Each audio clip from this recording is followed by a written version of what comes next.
यहां बैठकर कविताएं सुन रहे हैं तो दर्पण के सामने बैठने की हिम्मत उसी की होती है जिसके चेहरे पर कोई दाग नहीं होता।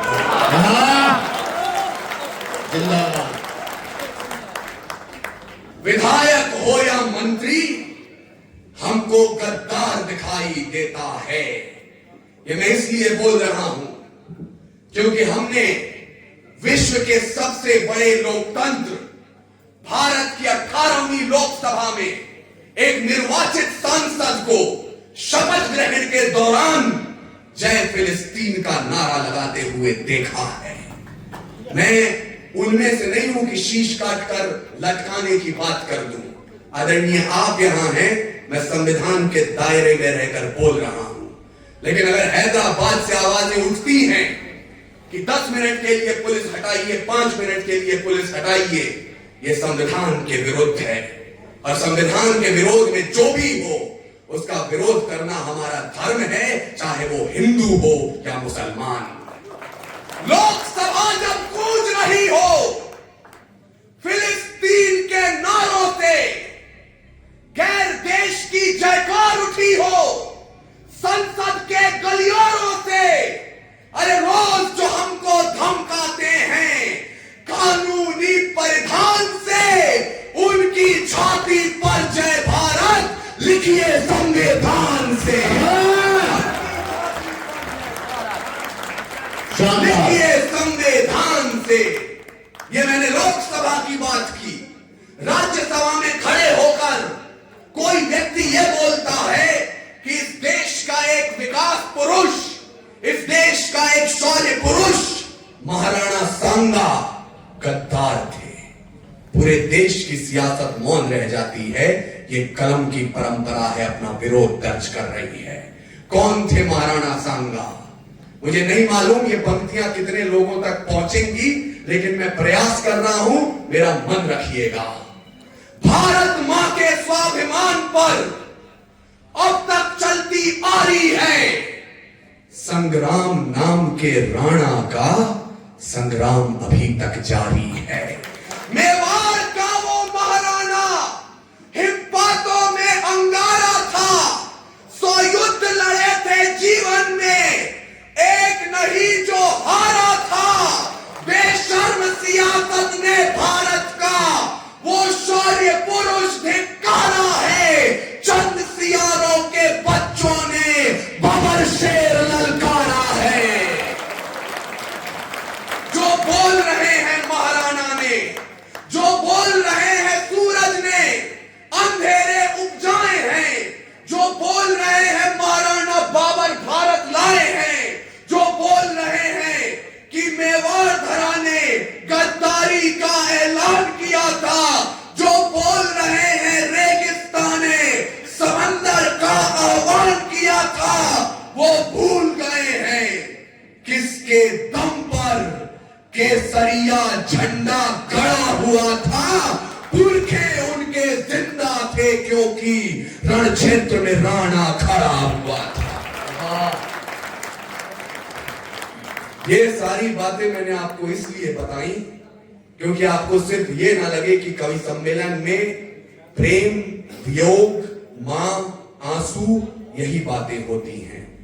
एक बार नेहरू जी लाल किले की सीढ़ियां चढ़ रहे थे। एक बार नेहरू जी लाल किले की सीढ़ियां चढ़ रहे थे। उनका पांव फिसला। पीछे रामधारी सिंह दिनकर खड़े थे। उन्होंने सहारा दिया। नेहरू जी ने कहा, धन्यवाद दिनकर, तुमने देश के प्रधानमंत्री को गिरने से बचा लिया। रामधारी सिंह दिनकर ने कहा था, किस बात का धन्यवाद, जब जब राजनीति लड़खड़ाएगी साहित्य से सहारा देने के लिए आगे बढ़ जाए।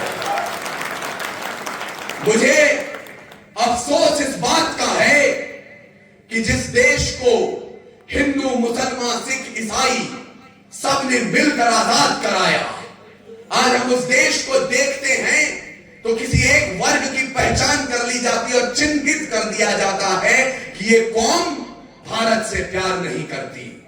मैं बड़ी जिम्मेदारी के साथ बोल रहा हूं सर, हमारे मुल्क में मुसलमानों की पहचान अजमल कसाब से नहीं होती जो 166 लोगों को ताज होटल में घुसकर मौत के घाट उतार दे। इस मुल्क में मुसलमानों की पहचान होती है तो उसी बंबई कब्रिस्तान के उन खुददार रखवालों से जो उसके गेट पर खड़े हो गए और बोले मर जाएंगे लेकिन इस नापाक जिस्म को अपने कब्रिस्तान में दफन नहीं होने देंगे। भूल नहीं है मेरे पास इस देश की आजादी में किसका योगदान था। मैं उनको शब्द चढ़ाता हूं, हिंद जिनकी जान था, नाम हिंदुस्तानी जिनका मजहब हिंदुस्तान था। रंगते रंगते थे धरती को अरियों की ललकार पर, जय हिंद का नारा सदा लिखा था जेलों की दीवार पर, और बदन पे बंधी थी बेड़ियां, दिल मगर आजाद था, और रक्त के अंतिम कतरे में भी भारत जिंदाबाद था। लेकिन आज एनसीईआरटी की पुस्तकों ने हमें पढ़ाया 14 अगस्त 1947 मध्य रात्रि 2 दस्तावेजों पर दस्तखत हुए और आजादी हमारी झोली में आ गई। माफ कीजिएगा ऐसा नहीं हुआ था। कतरा कतरा खून दिया था, दी जवानी जुनून दिया था, खड़े अंग्रेज मान नहीं तो गोलियों से भून दिया था। गोलियों के गाल नहीं थे ना आवाज वजीरों की, खनखनाहट गूंजती थी सेल्यूलर में जंजीरों की।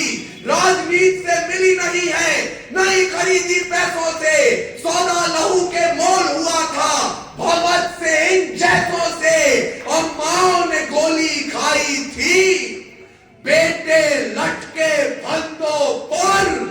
आजादी की डोली उठी है कुर्बानी के कंधों पर। शानदार। हम उसी देश में रहते हैं। स्वामी विवेकानंद जब शिकागो में भाषण देने गए तो एक सुंदर युवती उनके पास पहुंची, बोली स्वामी जी मैं आपसे शादी करना चाहती हूं। स्वामी विवेकानंद ने पूछा कि मुझसे शादी क्यों करना चाहती हो? बोली कि मैं चाहती हूं जो हमारा पुत्र हो वो भी आपकी तरह खूबसूरत सुंदर सुडौल हो। स्वामी विवेकानंद ने हाथ जोड़ लिए और बोले मां तुम मुझे ही अपना पुत्र समझ लो। ये चरित्र था इस देश का। इस देश को हमने निर्भया का मंजर दिखाया, इस देश को हमने मणिपुर का मंजर दिखाया, इस देश को हमने गुड़िया की चीखें सुनाई। तब बोल रहा हूं कि निराशा के इस दौर में अगर अपने आप को सकारात्मक रखना है तो मीरगंज वालों भूलिएगा मत, जब पूरे विश्व को अक्षर ज्ञान तो छोड़िए चिन्ह ज्ञान नहीं था, हमने 4 वेदों की रचना कर दी थी। इस मिट्टी की कोख से निकला एक पत्थर जिसे कोहिनूर कहते हैं, उसे खरीद सके इतनी हैसियत पूरी दुनिया की दौलत में नहीं थी। और तो और सिकंदर की शमशीर में इतना फौलाद नहीं था, उसके किसी भी सैनिक के पांव की इतनी औकात नहीं थी कि इस मिट्टी के एक भी जर्रे के माथे पर विराजमान हो जाए। तब जाकर अल्लामा इकबाल ने लिखा यूनान मिस्र रोमा सब मिट गए जहां से, कुछ बात तो है कि हस्ती मिटती नहीं हमारी। सदियों रहा है दुश्मन दौरे जहां हमारा, सारे जहां से अच्छा हिंदुस्तान हमारा। भारत माता की, भारत माता की, वंदे वंदे। शानदार भाई पढ़िए। हम सब ने ये तराना गूंजते हुए देखा है, सारे जहां से अच्छा हिंदुस्तान हमारा। लेकिन कविता यहां खत्म नहीं होती, कविता यहां से शुरू होती है। मैंने कहा डॉक्टर साहब आप यहाँ के बुद्धि वर्ग का प्रतिनिधित्व कर रहे हैं, वहां हमारे बाबा मुझे पीछे दिखाई दे रहे हैं सफेद दाढ़ी में। मैं मानता हूं कि यहाँ सभी वरिष्ठ नागरिकों का आप प्रतिनिधित्व कर रहे हैं, तो मैं चाहता हूं, मैंने कहा कुछ बात तो है कि हस्ती मिटती नहीं हमारी। वो क्या बात है? विचार कीजिए मीरगंज, वो क्या बात है कि पिछले 900 वर्षों में शक, हूर, तुर्क, तातार, कुषाण, यवन, चंगेज, पठान, मंगोल, मुगल, डच, फ्रांसीसी, पुर्तगाली और अंग्रेज आकर चले गए, हिंदुस्तान अभी भी जिंदा है। 4 पंक्तियां। अब तक मैंने आपसे नहीं कहा कि हाथ खोल करके तालियां बजाइए। 4थी पंक्ति पर अपनी हथेलियां रोक सके तो रोक कर दिखाइएगा। दूसरी पंक्ति मंच के लिए चौथी पंक्ति आपके लिए। क्या बात है कि आज तक भारत धड़क रहा है। वेद लिखे, पुराण लिखे, शांति का पैगाम लिखा है। अक्षरधाम का अर्थ समझिए, अक्षर को ही धाम लिखा है। वेद लिखे, पुराण लिखे, शांति का पैगाम लिखा है। अक्षरधाम का अर्थ समझिए, अक्षर को ही धाम लिखा है। ऋषियों के जब नाम लिखे तो पहले अब्दुल कलाम लिखा है। अब पत्थर भी वो तैर गया, हमने जिस पर राम लिखा है। शानदार शानदार। बहुत शुक्रिया, आपने लाज रख ली इन पंक्तियों की। पत्थर भी वो तैर गया, हमने जिस पर राम लिखा है।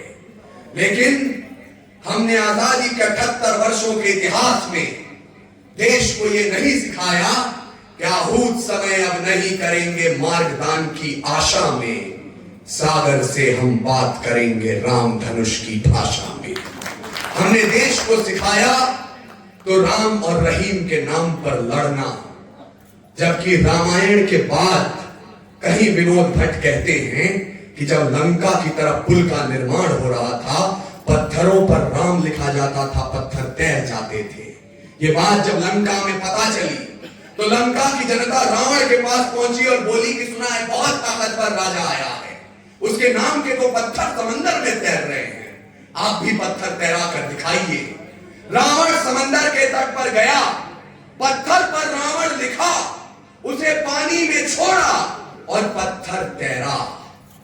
जब वो घर पहुंचा, उसकी पत्नी ने पूछ लिया कि स्वामी मैं जानती हूं आपको पत्थर तैराना तो नहीं आता, वो पत्थर तैरा तो तैरा कैसे? रावण ने जवाब दिया आदरणीय कि मैं भी जानता हूं मुझे पत्थर तैराने की कला नहीं आती, मैंने तो पत्थर पे रावण लिखा, उसे पानी में छोड़ा और धीरे से कह दिया तुझे राम की कसम जो डूबा पत्थर तैरा। लेकिन साहित्य की दृष्टि किधर जाती है, इसके आगे की कहानी आती है। वानर सेना को यह बात मालूम चली तो बोली हम आपके लिए लड़ रहे हैं प्रभु, आपके नाम के पत्थर तो, अपने नाम के पत्थर तो रावण तैरा ले रहा है, यहां नल और नील पत्थर पर नाम लिखते हैं, कोई चमत्कार उनमें है, आप में शक्ति है, आप में क्षमता है। जैसे हम ईश्वर पर सवाल करते हैं ना, हमारे साथ ऐसा क्यों हो रहा, मैं तो किसी का कुछ बिगाड़ा नहीं। वानर सेना ने कहा प्रभु श्री राम अगर आप में क्षमता है, आप में शक्ति है, आप में सामर्थ्य है, आप पत्थर पर राम लिखिए, आप उसे समंदर में छोड़िए, पत्थर तैरेगा या डूबेगा पूरी वानर सेना देखेगी। प्रभु श्री राम समंदर के तट पर गए, पत्थर पर राम लिखा, उसे समंदर में छोड़ा, पत्थर डूब गया, पूरी सेना स्तब्ध थी, सब लोग सोच में थे। प्रभु श्री राम स्वयं सोच रहे थे अपने सेना का प्रतिनिधित्व कैसे करूं। उन्होंने पूछा कि जामवंत आप इतने अनुभवी हैं, पत्थर डूब क्यों जा रहा है? जामवंत हंसे और बोले कि प्रभु जिसे आपने छोड़ दिया उसे तार कौन सकता है। मैं इस मंच पर जो ज्ञान के मार्तंड हैं और हमारे जामवंत हैं, उनसे पूछना चाहता हूं सर, जिन्हें पढ़िए आप पढ़िए, पूरा समय बचा है। मुझे समय की सीमाओं का ज्ञात है, मैं अंतिम 5 मिनट आपके समक्ष हूं। अब इन 5 मिनटों में मैं आपके बीच एक विचार